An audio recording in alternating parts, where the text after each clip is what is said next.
মোবারকবাদ জানাই মোহাম্মদ ওমর ফারুককে। সম্মানিত উপস্থিতি, এই পর্যায়ে আপনাদের সম্মুখে গুরুত্বপূর্ণ বয়ান পেশ করছেন সুবহানিবাগ দারুসুন্নাহ ইয়াকুবিয়া কামিল এম.এ মাদ্রাসার সম্মানিত আরবি প্রভাষক কাইস্তালানি জামিয়া মসজিদ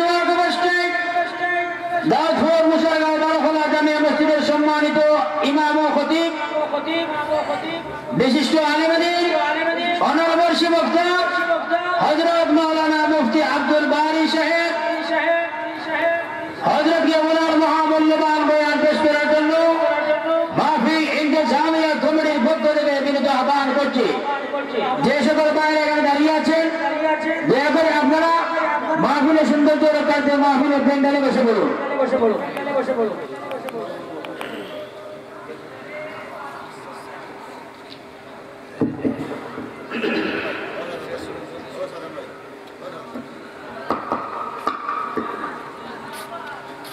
রাস্তাঘাটে যারা আছে আপনারা চলে আসুন।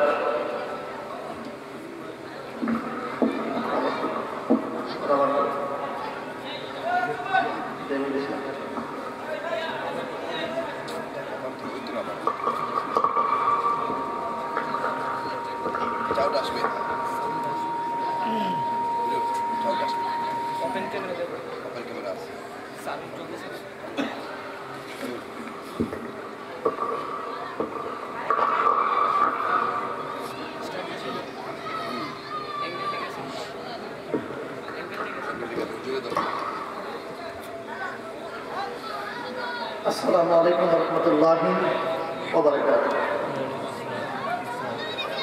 ইন্নাল হামদুলিল্লাহি রাব্বিল আলামিন খালাকাল ইনসানা ওয়া কাররামাহু ওয়া 'allamahu মিনাল বায়ানি মা লাম ইয়া'লাম। সাউন্ড বাড়াইতে বিভাগ করবে, আস্তে আস্তে করবো কিন্তু সাউন্ড বেশি আসে। ওয়া নাশহাদু আল্লা ইলাহা ইল্লাল্লাহু ওয়াহদাহু লা শারীকা লাহু ونشهد أن سيدنا وحبيبنا ومولانا محمدا عبده ورسوله الذي أرسله بالحق بشيرا ونذيرا وداعيا إلى الله بإذنه وسراجا وقمرا منيرا. فقد قال الله تعالى في القرآن الكريم والمجيد আমার সঙ্গে সকলেই ঠোঁট মিলিয়ে পড়ুন আউযু বিল্লাহি মিনাশ শাইতানির রাজীম বিসমিল্লাহির রাহমানির রাহিম ইন্নাল্লাহা ওয়া মালাইকাতাহু يصلون على النبي يا أيها الذين آمنوا صلوا عليه وسلموا تسليما. محبة أول ذكر اللهم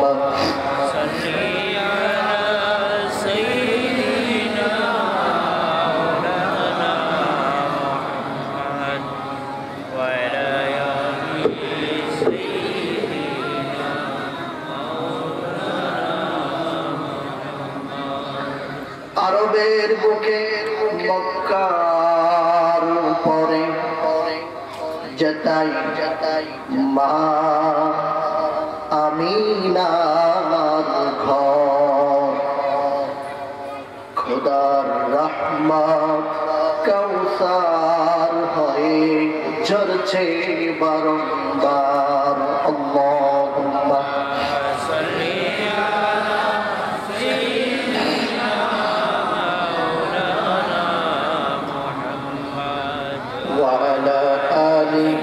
سيدنا مولانا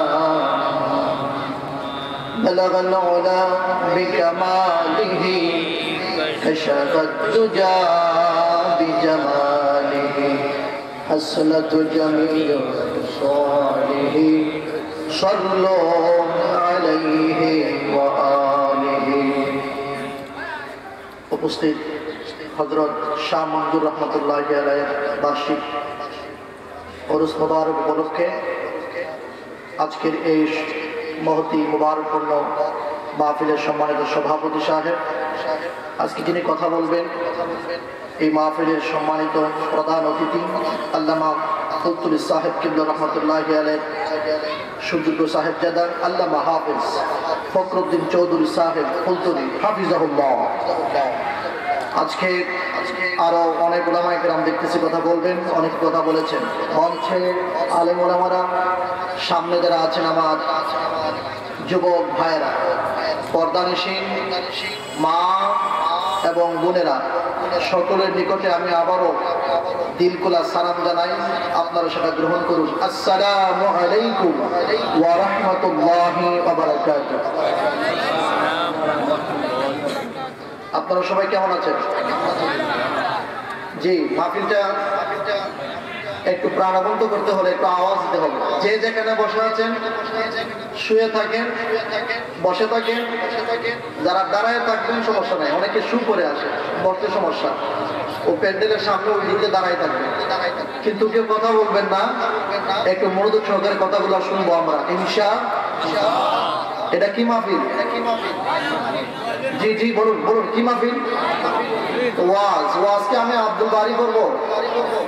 ওয়াজ করেন কে? বলুন বলুন, ওয়াজ করেন কে? আল্লাহ। আমি তো শুধুমাত্র ডেলিভারি দেব, আমি তো ডেলিভারি ম্যান। কথা বুঝতে পেরেছেন?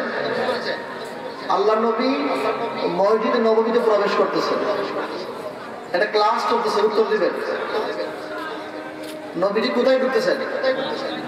মসজিদে নববীতে ঢুকে দেখতেছেন নবীজির ডান দিকে বাম দিকে দুইটা দল, দুই দূরে আল্লাহর জিকিরে আছে। একদল শুধু জিকির করে লা ইলাহা ইল্লাল্লাহ, আরেক দল কুরআনুল কারীম, যে আপনারা শুনতেছেন এইভাবে, আরেক দল কুরআন নিয়ে গবেষণা করতেছে। সুবহানাল্লাহ বলবেন না? এই দুইটা দল থেকে নবীজি চয়েস করলেন বসার জন্য জিকিরের মজলিস না কোরআনের মজলিস? না, জিকির না। দুইটি তো ভালো, দুইটি ভালো না? রাসূল চয়েস করলেন যেখানে কুরআনুল কারীমের দার্স হচ্ছে, চিল্লায় বলেন সুবহানাল্লাহ। আচ্ছা, এই মাহফিল চলাকালীন অবস্থা যারা ওই দোকান করতে যারা আছে, যারা দোকান করে, তো মাশাআল্লাহ অনেকে, হ্যাঁ যারা দাঁড়ায় থাকবেন দাঁড়ায় থাকেন, আমি বসার জন্য বলবো না, অনেকে শু নিয়ে আসবেন, দাঁড়ায় থাকেন। আর যারা বসার জন্য আসবেন, অনেক জায়গা আছে, আপনারা বেহেশতের বাগানে চলে আসুন। কিছু গবেষণামূলক কিছু কথা বলবো ইনশাআল্লাহ।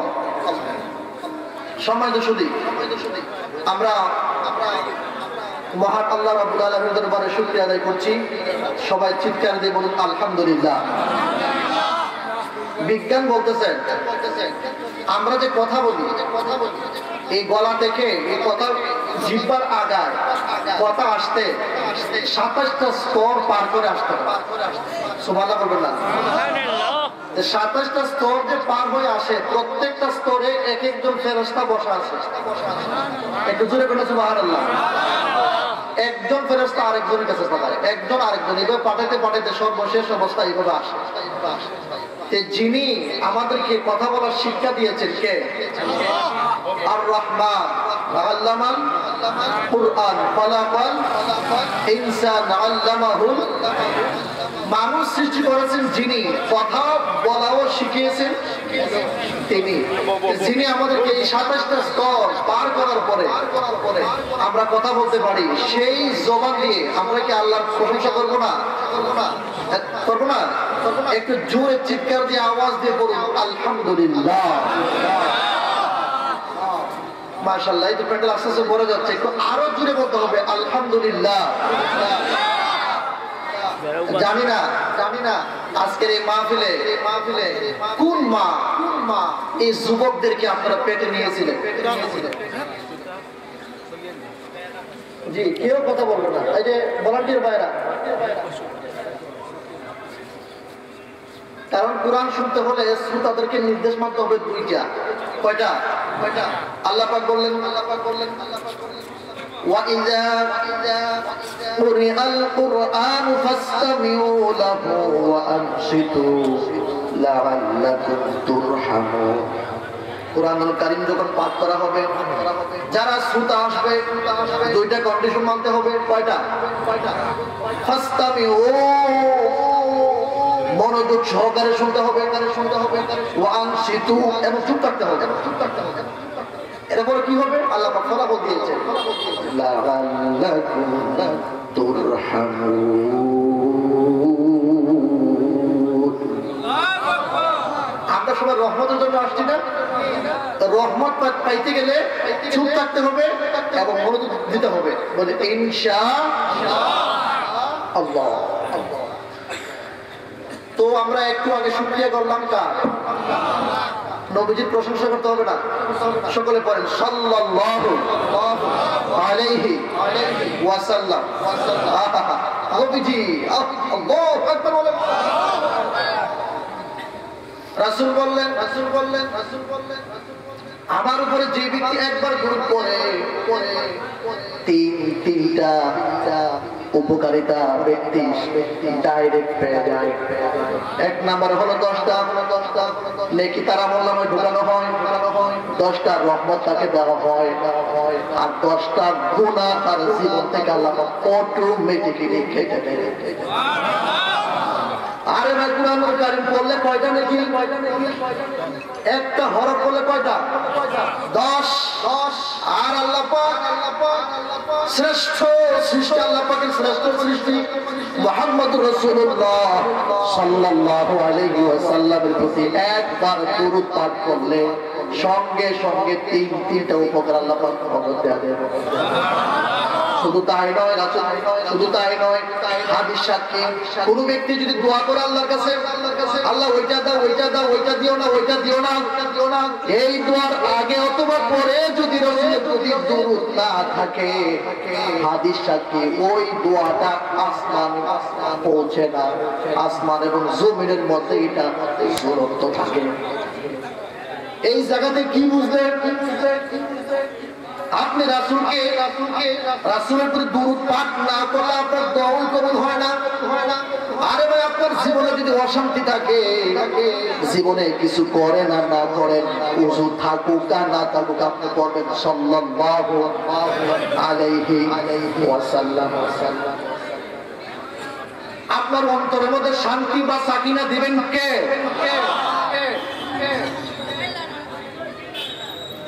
তো আমরা প্রশংসা করলাম কার এই প্রশংসা যদি আমরা করতে পারি দুনিয়ার জমিন থেকে এই শিক্ষাটা যদি আমরা নিতে পারি শুকর আদায় করতে পারি আল্লাহ পাক বললেন লা ইন শাকারতুম লা আযীদান্নাকুম ওয়া লা ইন কাফারতুম ইন্না আযাবী লাশাদীদ আল্লাহ পাক বলেন শুকরিয়া আদায় করলে আমি নিয়ামত বাড়াই দেব কি বাড়াই দেব আপনাদের কাছে প্রশ্ন করে উত্তর দেবেন তো এই পৃথিবীতে শ্রেষ্ঠ নিয়ামতের নাম কি এই যুবক ভাই এই উঠে গেল মানুষের ঢোকার জায়গা পাইতেছে না আপনারা উঠে গেল অন্তপক্ষে 1 ঘন্টা কি উঠতে পারবেন না বলে ইনশাআল্লাহ কারণ শয়তান সবচেয়ে বেশি বাধা দেয় জানেন কোথায় কুরআনের মাহফিলে এই শয়তান তো এমনি বলে থাকবে না এই মাহফিল থেকে মানুষ কোথায় বেশি বাজারে মেলা ঠিক না শয়তান আল্লাহ পাকে বলল সূরা আরাফে আছে সূরা নম্বর আয়াত قال فبما أغويتني لأقعدن لهم صراطك المستقيم আল্লাহ রাব্বুল আলামিন শয়তান বলতেছে কে বলতেছে শয়তান বলতেছে শয়তান এর বলার ফাইল কে শয়তান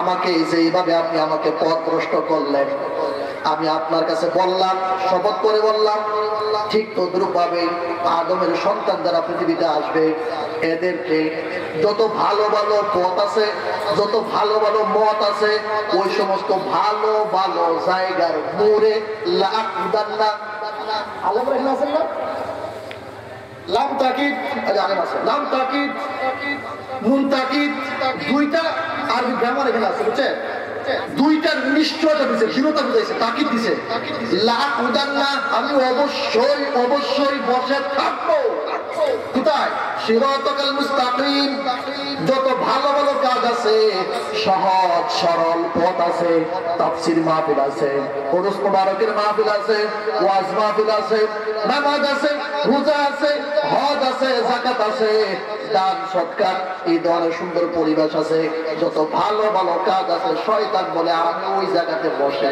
থাকবো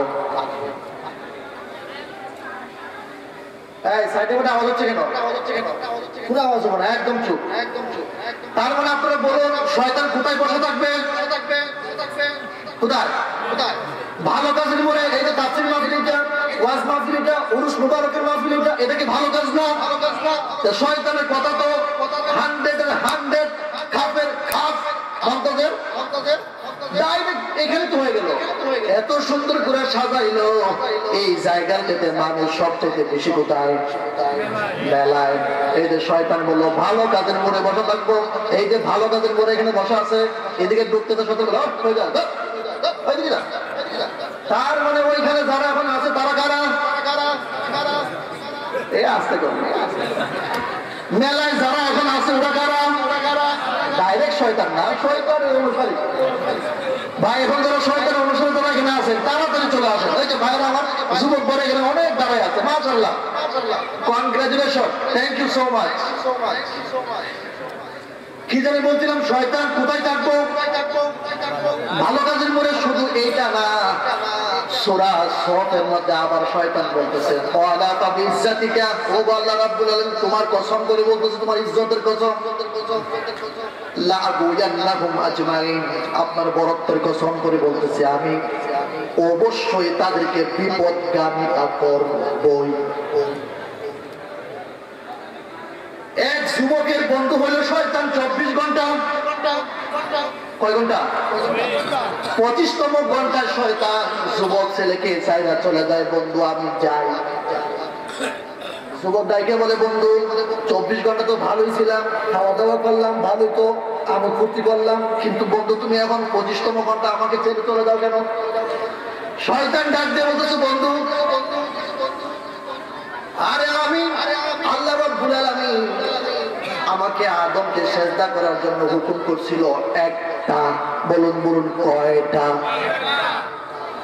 ওয়াইদ কুল্লা লিল মালাইকাতি ইসজুদু লি আদমা ফাসাজাদু ইল্লা ইবলিস সকল ফেরেশতারা সিজদা করলো শুধু একজন করলো না কে ইবলিস শয়তান ওই যে মেলায় যারা আছে এই ফলোয়ার্স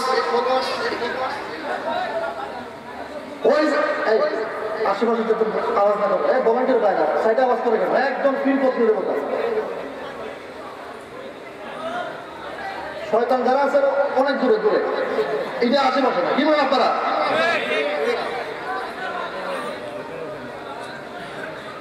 কোথায় বলছিলাম মনে আছে কোন জায়গায়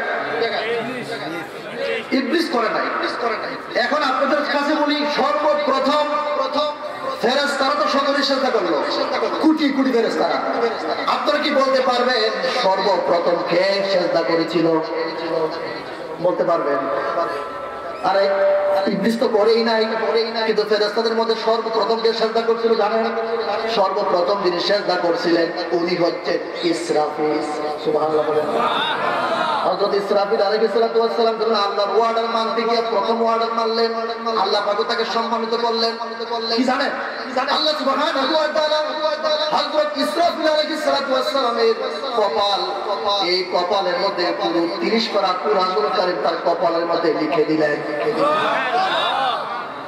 আরে ভাই আপনি এখান থেকে কি বুঝলেন আল্লাহ পাক বলেন ওয়া আল্লামা আদামাল আসমাআ কুল্লাহা আদমকে সকল বিষয়ের শিক্ষা দিয়া ওনাকে আলেম বানালেন কি বানালেন আরে একজন আলেমকে সম্মান করার কারণে আল্লাহ রাব্বুল আলামিন যদি ওনার কপালের মধ্যে পুরোপুরি আমল করে লিখে দিতে পারেন, আজও আমাদের সমাজের মধ্যে আলেমদেরকে তারা সম্মান করবে। আল্লাহ পাক ওইভাবে তাদেরকে কাল কিয়ামতের ময়দানে দুনিয়া আখিরাতে উভয় জায়গাতে সম্মান করবে। আরে শাহ মঞ্জুর শাহ রহমতুল্লাহি আলাইহি উনি আলেম ছিলেন না? বলো না কেন? আরে আলেম ছাড়া তো আল্লাহর ওলি হতে পারে না। আমার তো না কেন? আরে যদি ঠিক কি না? আরে আলেম হতে গেলে কি লাগে? ইলম লাগে। আল্লাহর ওলি হতে গেলে কি লাগে? ইলম লাগে। ইলম ছাড়া তো আমলই কবুল হয় না।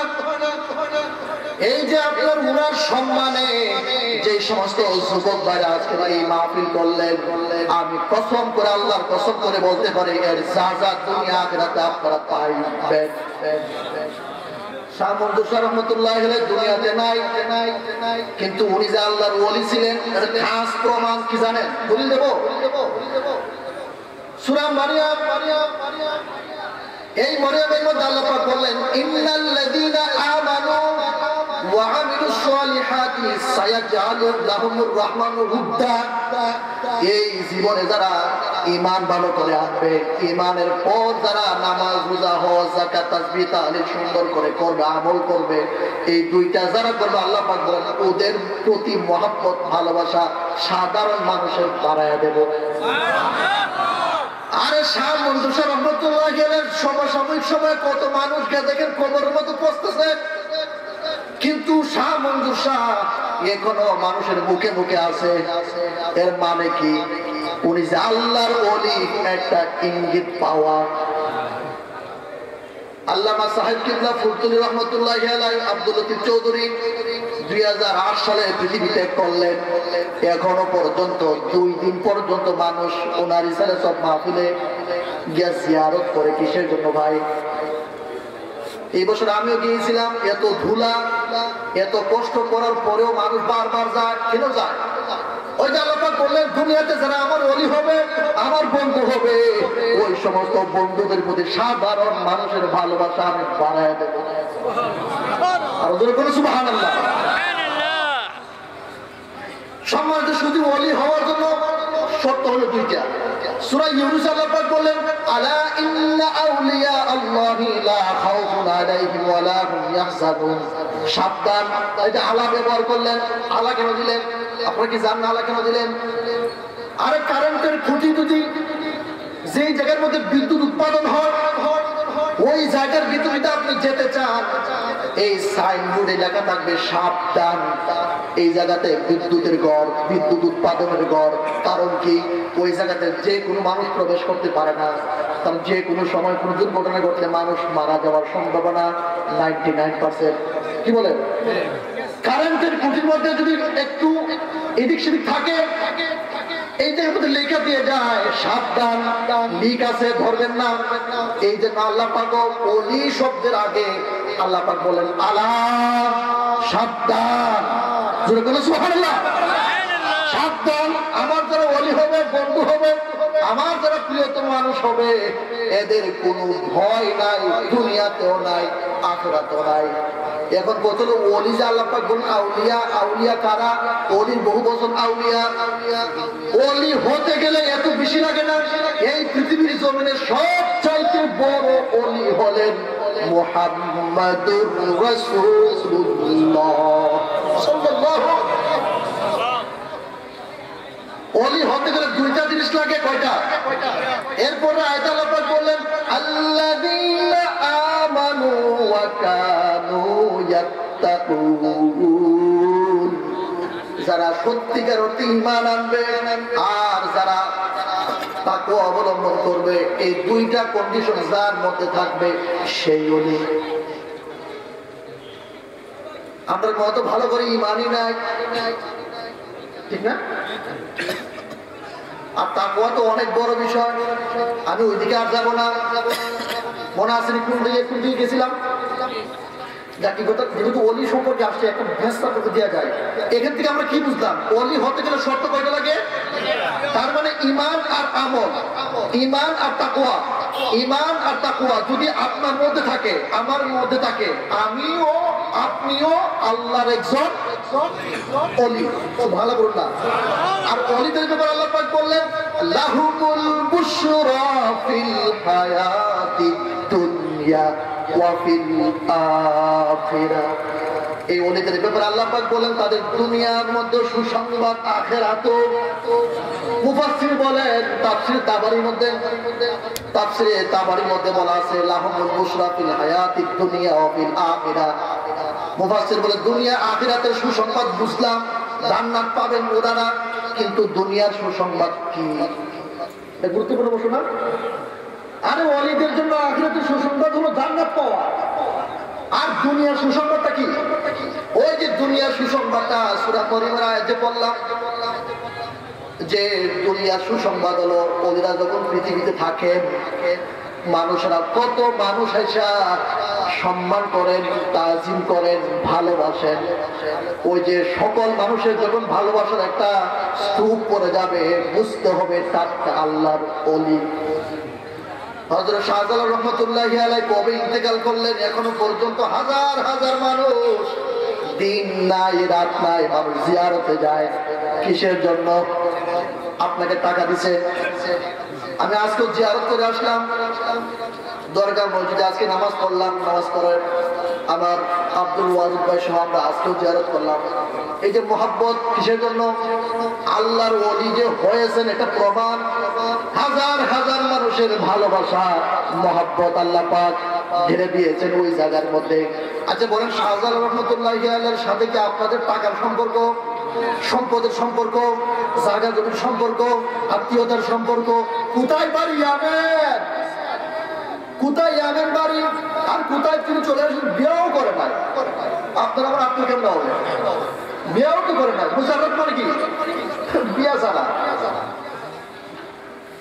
সম্মানিত সুধী, আমি আপনাদেরকে একথা বলতে চাইছিলাম, হযরত শাহ মঞ্জুর রহমতুল্লাহি আলাইহির বার্ষিক ইসালে সোয়াব উপলক্ষে আজকে যেই যুবকরা যে মাহফিল আয়োজন করেছেন, যে মায়েরা পেটে ধারণ করেছিলেন, আপনারা অনেক ভাগ্যবতী মহিলা।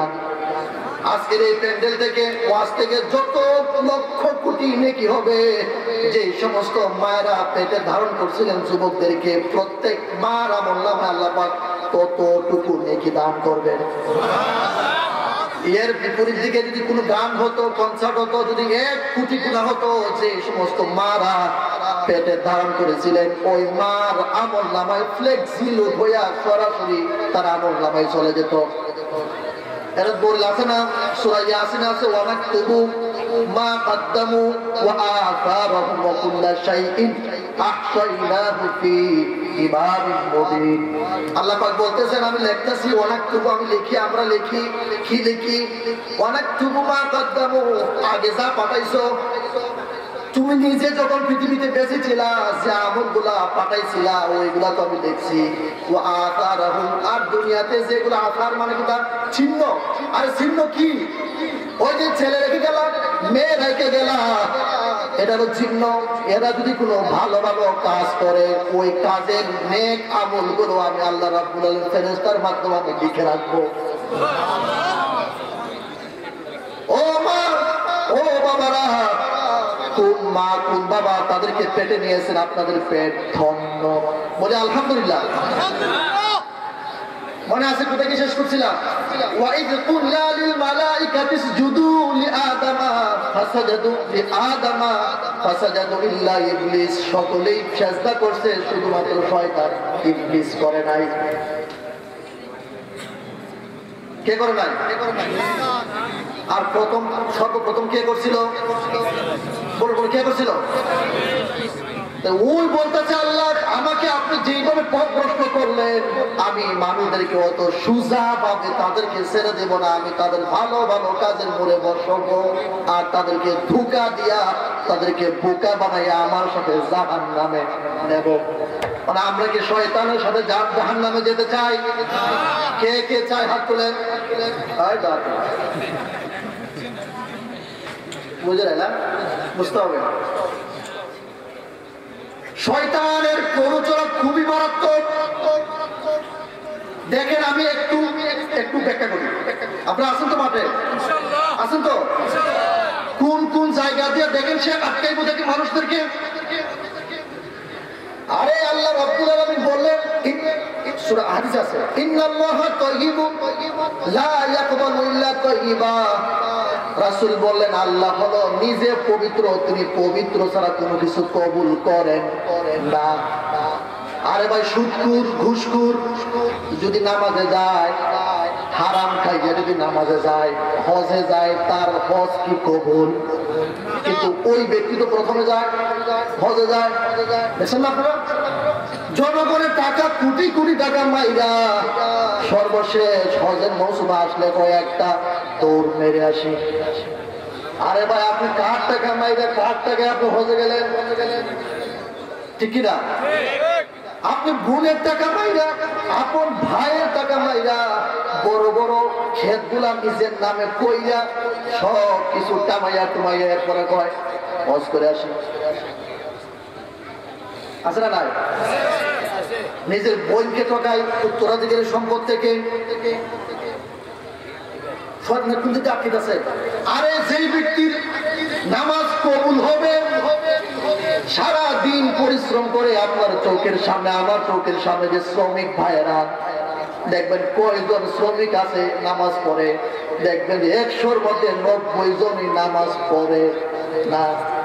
রাসূল বললেন মানে হালাল খাদ্য খাইয়া যারা ইবাদত করবে সেজদা একটা দুটো দিনই কবুল হবে। আরে শ্রমিক মানুষ সারা দিন পরিশ্রম করে, আল্লাহ পাকে একটাও সেজদা দেয় না, কিন্তু যার সেজদা কবুল হওয়ার কথা সে মসজিদে নাই। আর যার সুদ খায়া, ঘুষ খায়া, নিজের বোনের আপন ভাইয়ের সম্পত্তি লেখা, বড় বড় ক্ষেতগুলা নিজের নামে লেখা, ওয়ারিশ সম্পত্তি যেটা আছে ওইটা নিজের নামে সব লেখা, হাজি সাহেব সাইডে একবারে মসজিদের প্রথম কাতারে গিয়া বসা। আচ্ছা বলেন, উটটা কি কবুল হবে? শয়তান মারছে পেয়ে ওই যে বলছেন না আমি বসে থাকবো। ওই দেখে যার ইবাদত কবুল হবে শ্রমিকের, হালাল খাইতেছে, ও নামাজে নাই। আর সুদখোর ঘুষখোর মানুষের হক মাইরা যে মাঠে আছে, উটটা কবুল হবে না, দেখবেন আজান পড়ার আগে মসজিদে। তাহলে দুইটাকে দুই ভাবে প্রতারণা করছে। এখন আসেন আলেমদেরকে কিভাবে গাহিল করতেছে। শয়তান দেখলো আলেমরা তো জান্নাতে চলে যাবে, এদেরকে কিভাবে আটকানো যায়। তখন শয়তান এক ফোন দিয়ে আটকালো। কি আটলো দেখবেন, শয়তান আল্লাহ রাব্বুল আলামিন রাসূলের মাধ্যমে জানায় দিয়েছেন, ইয়াকুমুল হাসাদ ফাইনাল হাসাদা তাকুলুল হাসানাত কামা ইয়াকুলুল হাসানাত কামা তাকুলুন নারুল হাতাব। রাসূল বলেন তোমরা হিংসা থেকে বিরত থাকো, কারণ হিংসা যদি কেউ করে, যদি নেক আমল করে হিংসুক মানুষ, ওই নেক আমল হিংসা খেয়ে ফেলে। শয়তান দেখতেছে আরে আলেমরা তো ইবাদত বন্দী করতেছে, নেকি কামাই করতেছে, এদের কি আটকানো যায়, দিছে হিংসা ঢুকাই যায়। আলেমদের মধ্যে হিংসা আছে না নাই? আরো জোরে বলে আছে না নাই? আরে ভাই, আমি নিজে আলেম, আমি নিজে জানি একজন আলেমের ভিতরে কত পরিমাণ হিংসা। যদি আপনারা দেখতেন, মনের পর মন আপনারা এইভাবে মারতে পারতেন। তার মানে আলেমকে আটকাইলো কি দিয়া? হিংসা দিয়া। বড় লোককে আটকাইলো, প্রথম কাতারে মুসলিমদের আটকাইলো সুদ ঘুষ দিয়া। আর গরিবকে আটকাইলো, শ্রমিককে আটকাইলো তার কাজের মধ্যে ব্যস্ততা দিয়া। এখন আসেন নারীদেরকে আটকাইলো কিভাবে? নামাজ এইভাবে ফরজ, পর্দা করাও কি? আরো জোরে বলেন না কেন? নারীদেরকে শয়তান আটকাইলো বেপর্দা দিয়া। দেখবেন মার্কেটে যায়, বাজারে যায়, হাটে যায়, কোনো বোরকা নাই, কিচ্ছু নাই, চলছে তো চলছে, 180 মাইল বেগে চলছে তো চলছে, আসলে নাই বেপর্দা, উন্না নাই, শরীরের মধ্যে অন্য কোনো কাপড় চোপড় নাই। ওই শয়তান মেয়েদেরকে আটকাইলো বেপর্দা বানাইয়া। ও ভাই, ওই যে বলছিলাম মনে আছে নি, শয়তান এক বন্ধুকে বানাইলো, বন্ধুকে বানাইলো 24 ঘন্টার জন্য বন্ধু, মনে আছে? 25তম ঘন্টায় সে চলে যায়, বলে বন্ধু চলে গেল কেন? শয়তান বলতেছে বন্ধু আল্লাহ পাক আমাকে আদমকে সেজদা করার জন্য অর্ডার করছিলেন, শুধুমাত্র একটা সেজদা না দেওয়ার কারণে মুআল্লিমুল মালাইকা সকল ফেরেশতাদের উস্তাদ আমি ছিলাম, এত বড় সম্মানে ছিলাম শুধুমাত্র একটা সেজদা না দেওয়ার কারণে আজকে আমি শয়তান। আজকে 24 ঘন্টা তোমার সাথে আমি থাকলাম, গভীর মনোযোগ। এই 24টা ঘন্টার মধ্যে ফরজ নামাজ ছিল 70 রাকাত। কত রাকাত? প্রত্যেকটা রাকাতে 2টা করে সেজদা যদি হয়, মোট সেজদা কয়টা? 34টা। যুবক বন্ধু ভাই, আমি একটা সেজদা না দেওয়ার কারণে আমার উপর আল্লাহ পাক এত বড় গজব নাজিল করে আমাকে শয়তান ইবলিস বানায় দিল।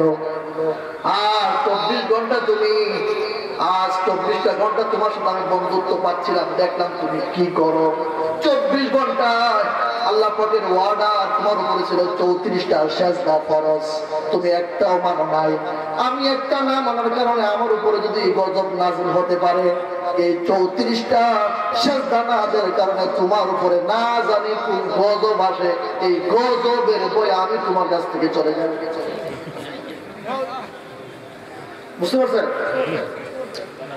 ওমর নাম শুনেছেন? ওমর, আবু লুকলু নামে এক লোক, ওমর রাদিয়াল্লাহু তাআলা আনহু তখন প্রেসিডেন্ট। তিনি মসজিদের মধ্যে, মসজিদ নববীতে ফজরের নামাজের ইমামতি করতেছেন। এক মাজুসি মূর্তি পূজক আবু লুকলু নামে এক লোক, ইহুদি মাজুসি, আয়েশা ওমরকে পেছন দিক থেকে এমন এক ঘা মারলো, হুজুর দিয়ে একবারে শেষ, উনি পড়ে গেলেন, বেহুশ হয়ে গেলেন। আরেকজন সাহাবী গিয়া নামাজের বাকি অংশ পড়ালেন, ওনাকে ধরে নিয়ে আসলো, বেহুশ হয়ে গেলেন। জোহর রক্ত হয়ে গেল। কোন রক্ত? জোহরের রক্ত হয়ে গেল, হুশ এলো। উনি বলতেছেন, সাহাবারা, বন্ধুরা আমার, এখন কোন রক্ত? এখন জোহর রক্ত। তাহলে ফজর নামাজ তো আমার কাজা হয়ে গেল। 1 রাকাত পড়ছিলাম, বাকি 1 রাকাত পড়তে পারি নাই, কাজা হয়ে গেল। ও সাথীরা, ও বন্ধুরা, বিশ্ব নবী মুহাম্মদুর রাসূলুল্লাহ সাল্লাল্লাহু আলাইহি ওয়াসাল্লাম বলেছেন, কোন ব্যক্তি যদি ফজরের নামাজ যদি মিস হয়ে যায়, ওই ব্যক্তির উপর থেকে আল্লাহর হেফাজতের দায়িত্ব উঠায় নেয়। ও বন্ধুরা, যেহেতু আমার ফজর নামাজ কাজা হয়ে গেল, রাসূলের হাদিস অনুযায়ী যেহেতু আমার উপরে আল্লাহর রহমতের চাদর নাই, হেফাজতের চাদর নাই, তাহলে আমি এই অর্ধ পৃথিবীর মানুষের হেফাজতের দায়িত্ব আমি কিভাবে নেব? সঙ্গে সঙ্গে তিনি দায়িত্ব ছেড়ে দিলেন। আজ আমাদের এমপি, মন্ত্রী, মেম্বার, চেয়ারম্যান, কত মানুষ ফজর নাই, জোহর নাই, আসর নাই, মাগরিব নাই, ওনারা দায়িত্ব পালন করেই আছে। আরে ভাই, আপনার উপরে কোন সময় আযাব নাযিল হইব, গজব নাযিল হইব, আমরা তো আমরা বলে আবার বলি যে অমুক ভাই, অমুক নেতা, অমুক নেতা, ওনার চরিত্র ফুলের মতো পবিত্র। হ্যাঁ, বলি না? নামাজ নাই এখন তো ফুলের মতো পবিত্র, আমি কেমনে বুঝলাম? এই জন্য আপনাদেরকে আমি বলি, নেতা যাকে বানাবেন নামাজি হতে হবে। বলুন, নেতা যাকে বানাবেন কি হতে হবে? আরো জুড়ে ভাই, পেছনে আওয়াজ না, সকলে বলে আরো জুড়ে নামাজি, বলুন আরো জুড়ে। জোর হলো না, নামাজি ছাড়া কোন মানুষকে আমরা নেতা বানাবো না। সম্মানিত শুধু আমার বলছিলাম, শয়তান, মনে আছে শয়তানের কথা? শয়তান বলতেছে, সুম্মা লাআতিয়ান্নাহুম মিন বাইনি আইদিহিম ওয়া মিন খালফিহিম ওয়া আন আইমানিহিম ওয়া আন শামাইলিহিম। শয়তান বলতেছে, ওগো আল্লাহ রাব্বুল আলামিন, আমি আপনার আদমের সন্তানদেরকে আমি তাদেরকে নষ্ট করব, তাদের সামনের দিক থেকে এসে, তাদের পেছন দিক থেকে এসে, তাদের ডান দিক থেকে এসে, তাদের বাম দিক থেকে এসে। কত বড় কথা দেখছেন আপনি? চতুর্দিকটা এসে আমাদেরকে বাধা দেবে। কিন্তু একটা কথা বলে নাই, উপর দিক থেকে আসবো, এটা বলছে? এটা বলে নাই, কারণ উপর দিক থেকে যেহেতু বলে নাই, উপর দিক থেকে আসে হলো আল্লাহর রহমত। সুবহানাল্লাহ। ও ভাইরা, শয়তান যদি এইভাবে আল্লাহর কাছে কসম খেয়ে বলে আমি তাদেরকে নষ্ট করবই, তাদের ডান দিক থেকে আসবো, বাম দিক থেকে আসবো, তাফসিরে মুফাসসিরে কেরাম বলেছেন ডান দিক থেকে আসা মানে তাকে ভালো ভালো কাজ করতে দেবে না, বাম দিক থেকে আসা মানে তাকে খারাপ কাজের মধ্যে নিয়ে যাবে। আজকে যারা তাফসির মাহফিল দিয়েছেন এরা হলো ডান দিক থেকে শয়তান আসছিল কিন্তু বাধা দিতে পারে নাই। এই যে ভালো কাজ নাই কেন বল না, কেন ভালো কাজ না? এরপরে যদি গান অনুষ্ঠান হইতো এই জায়গার মধ্যে, তার মানে বোঝা গেল না শয়তান বাম দিকটা আইসা তাদেরকে খারাপ কাজে নিয়ে গেল না, শয়তান ওদেরকে পারছে না। আলহামদুলিল্লাহ বলেন। সামনে আইসা বাধা দিব মানে হচ্ছে তাকে দুনিয়ার জীবনটাকে তাকে চাকচিক্যময় করে তুলবে, আর পেছন দিকটা আইসা বাধা দিব মানে তাকে বলবে যে আখিরাতের পথ কোনো পথ নাই, নাই জান্নাত নাই জাহান্নাম, তুমি তাড়াতাড়ি করে তুমি দুনিয়ার জীবনে তুমি মজা করো, ফুর্তি করো, হালাল হারাম বাঁচার কোনো কথা না। ও ভাইরা আমার, আপনাদেরকে একটা কথা মেসেজ দিতে চাই, শয়তান যেহেতু আল্লাহকে এত বড় কসম খায়া বলে, ইজ্জতের কসমকে বলছে আল্লাহ তাদেরকে গুমরাহি বানাবো, ও যদি এত বড় তাকিদ দিয়া দৃঢ়তা দিয়া বলতে পারে, আমরা ওর সাথে মোকাবেলা করার জন্য আমাদের প্রস্তুতি কি? প্রস্তুতি আছে? বলে না, প্রস্তুতি আছে? ওই প্রস্তুতি নাই তো। শয়তান যেভাবে বলতেছে যে আমি আমাদের গুমরাহি করবো, আমাদের উচিত কি যে শয়তান আমি তোকে পরাজিত। এই যে আজকে একটা করছেন জাহান্নামের বদলা ওয়াজ, এই যে একটা প্রতিহত করছেন, শয়তান কিন্তু এখানে সাকসেস হতে পারে, আরো দিতে পারে। সম্মানিত শুধু আর মাত্র 10 মিনিট আপনাদের সম্মুখে কথা বলবো, গুরুত্বপূর্ণ আরেকটা মেসেজ। এই দুনিয়ার জীবনে আমি তাড়াহুড়া করতেছি, কারণ বেশি সময় নাই, ঠিক না? কথাগুলো মানুষের কাছে খুব গভীর মনোযোগ দেয়। আমাদের পিছনে কিছু লাগবে না। আচ্ছা আচ্ছা, উনি আশা করতে আমি চালাই যাই, কি বলেন? আল্লাহ পাক বললেন ওয়াকাদা রাব্বুকা আল্লা তা'বুদু ইল্লা ইয়্যাহু ওয়া বিল ওয়ালিদাইনি ইহসানা।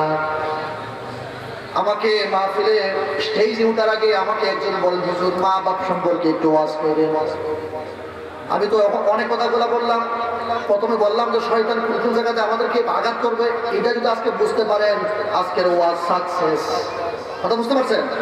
2 নম্বরের পয়েন্টে আমি চলে আসতেছি। আল্লাহ রাব্বুল আলামিন ওয়াকাদা বললেন আমি রায় দিলাম, আমি ফয়সালা করে দিলাম, আমি সুন্দর করে লিখে দিলাম। কি লিখে দিলাম? আল্লাহ তা'বুদু, আমার ইবাদত ছাড়া অন্য কারো ইবাদত করা যাবে না। এরপরে বললেন ওয়াবিল ওয়ালিদাইনি ইহসানা, মা বাবার সাথে সুন্দর আচরণ করো। ও পৃথিবীর ভাইরা, ও মুসারগাঁও প্রিয় বাবারা, যুবক ভাইরা, আপনাকে আমাকে বর্তমান বিজ্ঞান বলতেছে আপনাকে আমাকে মা ডেলিভারি দিতে ওনার শক্তি ক্ষয় হয়েছে 57 ইউনিট। কত ইউনিট? বিজ্ঞান বলতেছে এই পৃথিবীতে কোনো মানুষ কত ইউনিট শক্তি মানে কষ্ট সহ্য করতে পারে। এই পৃথিবীতে মানুষ সর্বোচ্চ কষ্ট স্বীকার করতে পারে হলো 45 ইউনিট। কত ইউনিট? আরে 45 ইউনিট থেকে টান দিয়ে চলে গেল কত ইউনিটে? আর কতদিন বাড়লো? 12 ইউনিট। এত কষ্ট সহ্য করে আপনাকে আমাকে আল্লাহ রাব্বুল আলামিনের রহমতের মাধ্যমে পৃথিবীর মুখ আল্লাহ পাক দেখিয়েছেন মার মাধ্যমে, ঠিক না? এই ছেলেকে গর্ভে ধারণ করতে গিয়া 7 মাস যখন হয় মায়ের, 8 মাস যখন হয় মা যখন ঘুমাতে যায়, সন্তান যদি ডান দিকে থাকে তাহলে ডান দিক থেকে একটা লাথি মেরে দেয়, মায়ের আরামের ঘুমটা তখন হারাম হয়ে যায়। বাম দিকে আরেকটা লাথি মারে, রাত 3টার সময় আবার মায়ের ঘুম ভেঙে যায়। মা যখন খাইতে যাবে সারাদিনে ক্ষুধার্ত, মায়েরও খানা প্রয়োজন, ছেলেরও খানা প্রয়োজন, খাবারের চাহিদা বেড়ে যায়। মা যখন সারাদিন কষ্ট করে মা যখন খেতে যাবে, ওই খাবার সময় সন্তান যখন লাথি মেরে দেয়, সামনে থালা ভর্তি খাবার, এই খাবার গুলা মা খাইতে পারে না। এত কষ্টের পর কষ্ট মা সহ্য করে। ডেলিভারির সময় যখন হয়ে যায়, কত মা ডেলিভারি দিতে গিয়া পৃথিবী বুক একেবারে চিরতরে বিদায় করে দেয়। হয় না? মা মারা যায়, এরপর বড় সন্তান থাকুক আর মারা যায়। একবার এক ডাক্তার বলল, হয় আপনাকে বাঁচাতে হবে, না হয় সন্তানকে বাঁচাতে হবে। মা উত্তর দিয়ে দিল, আমি পৃথিবীতে থাকতে চাই না, আমার সন্তানকে বাঁচাও। এই মা বাঁচা মরার লড়াই নিয়ে আপনাকে আমাকে ভূমিষ্ঠ করলেন, 2.5 বছর পর্যন্ত দুধ খাওয়ালেন। আমরা ও করে কান্নাকাটি করি, ভাষা বুঝি না। মা কিন্তু ভাষা বুঝতে পেরে মায়ের বুকের দুধ খাওয়ায় খাওয়ায় আমাদেরকে বড় করলেন। এই করে শীতের মধ্যে রাত্রে 3টার সময় মা যখন আমাদেরকে নিয়ে ঘুমাতে গেলেন, বাম সাইডে প্রস্রাব করে দিয়েছি, মা ডান দিকে নিয়ে আসলেন। ডান দিকে আবার প্রস্রাব করে দিয়েছি, মা বুকের উপরে নিয়ে আসলেন। বুকের উপরে প্রস্রাব করে দিয়েছি, মা না ঘুমাইয়া উঠা আমাদেরকে নড়াচড়া করালেন। এরপরও মা কত কষ্ট করলেন। একটা সন্তানকে লেখাপড়া করাইয়া, আয় রোজগারের পথ দেখাইয়া, সন্তান যখন চাকরি বাকরি করে টাকা পয়সা উপার্জন করে, ওই অনেক সন্তান আছে মা বাবাকে তখন আর দেখতে পায় না, আছে না নাই? আরে নিজের বউকে নিয়ে আরামে ঘুমায়, বড় বড় ফ্ল্যাটে যায়, আর নিজের মার কোনো খোঁজ খবরই রাখে না, এমন সন্তান আছে না নাই? ও ভাইরা, ও বাবারা, ও যুবক ভাইরা, আপনারা তো আরাফের কথা শুনেছেন। আরাফের কথা শুনেছেন? সূরা আরাফ একটা সূরা আছে না?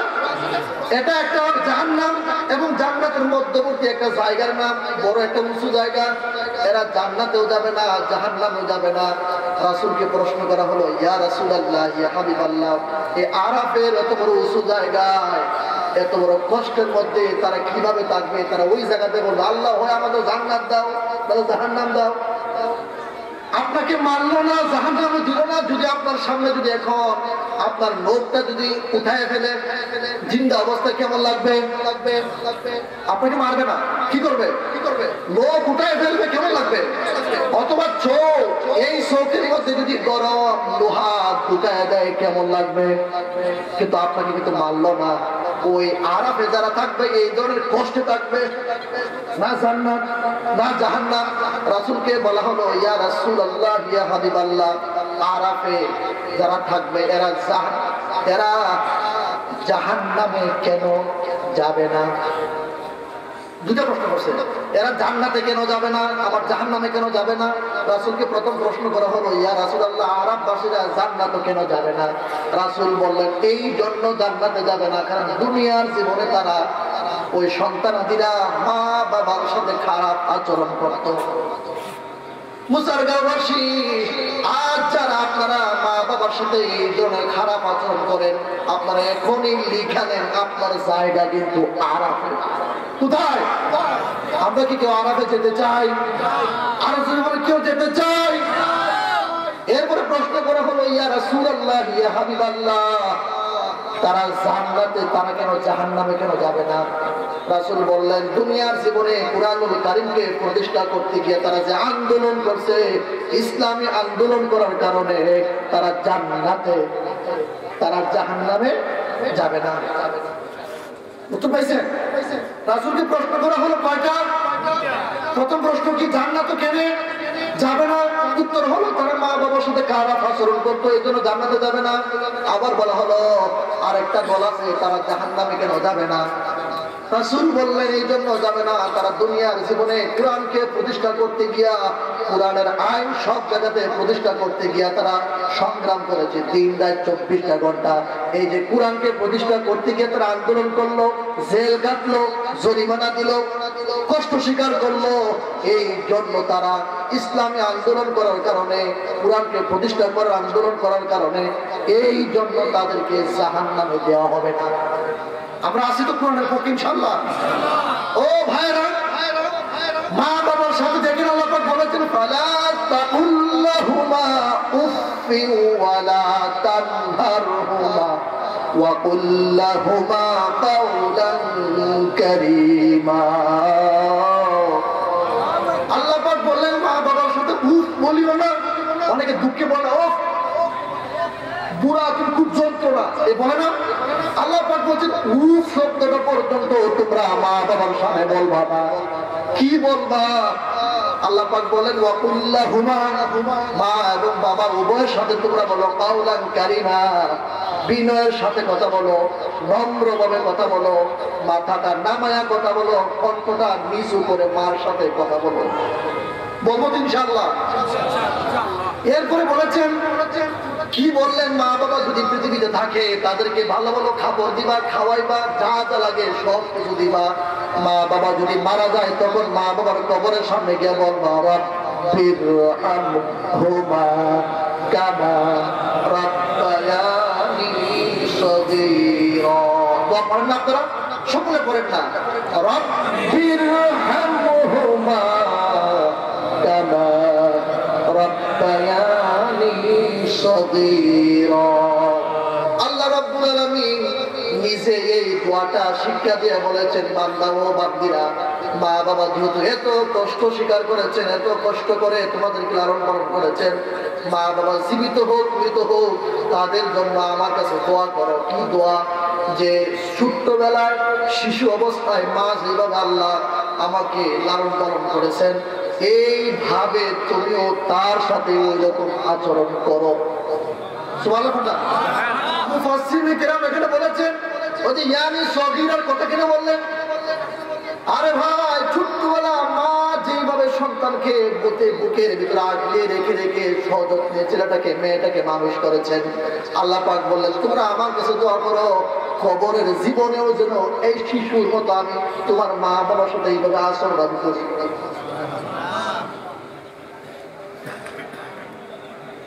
ও ভাইরা, যুবক ভাইরা, যার মা বাবা জীবিত আছে, জান্নাত কিন্তু আপনার ঘরে আছে। জান্নাত কি ঘরে আছে?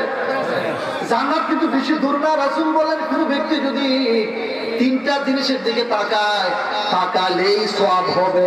কয়টা দিবি? এক নম্বর হচ্ছে কুরআনুল কারীমের দিকে তাকাইলেই সওয়াব। আপনি পড়েন আর না পড়েন, পড়লে তো সব আছে, তাকালেই সওয়াব। কিন্তু মানুষ তো এখন কুরআনের দিকে তাকায় না, তাকায় কোথায়? মোবাইলে, তাকায় কোথায়? ফেসবুকে, ইউটিউবে।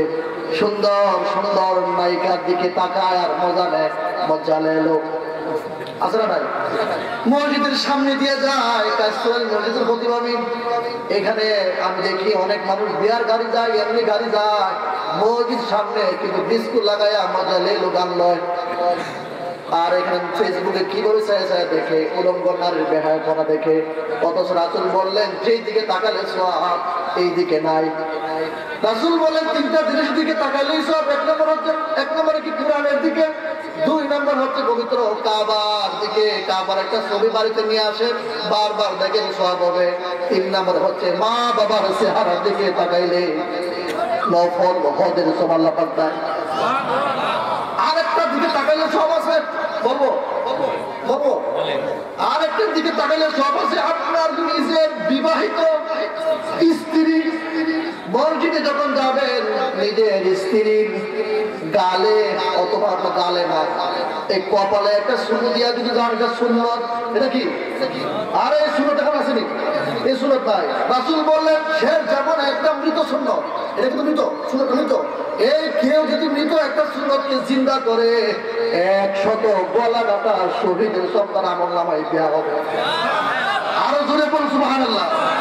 রাসূল করিম সাল্লাল্লাহু আলাইহি ওয়াসাল্লাম মসজিদে নামাজের ইমামতি করার আগে, মসজিদে যাওয়ার আগে নিজের স্ত্রী আয়েশাকে এই কপালের মধ্যে চুমু দিয়া তারপর মসজিদে যাইতেন। আরে ভাই, রাসূল বললেন স্ত্রীর দিকে যতক্ষণ তাকাবে, স্ত্রীর সুন্দর চেহারার দিকে একদম স্বামী যতক্ষণ তাকাবে ততক্ষণ পর্যন্ত ওই ব্যক্তির আমলনামায় নফল সাদাকার সওয়াব আল্লাহ পাক দিতে থাকবে। আরো জোরে বলো সুবহানাল্লাহ। মানুষ তো আর ওই স্ত্রীর দিকে তাকায় না, মার দিকেও তাকায় না, তাকায় হলো ভাবির দিকে। আছে না নাই? আরো জোরে বলো, আছে না নাই? শালীর দিকে তাকায়, ভাবির দিকে তাকায়, উলঙ্গ বেহায়াপনা যে সমস্ত নারীরা আছে আপনার নায়ক নায়িকা, ওদের দিকে তাকায়। আরেকটা তথ্য দিই, কালকে আমাদের ময়দানে এই যে আপনার ফেসবুক দেখেন, ফেসবুক বাসীরা আপনারা শুনুন, যে সমস্ত মানুষেরা নিজের চোখ দেওয়া ফেসবুকের মধ্যে উলঙ্গ নারীর ছবি দেখবেন, কালকে আমাদের ময়দানে ওই সমস্ত চোখের ভিতরে গরম রড ঢুকাইয়া এই পার ওই পার করে দেবে। কে কে দেখবেন হাত তোলেন।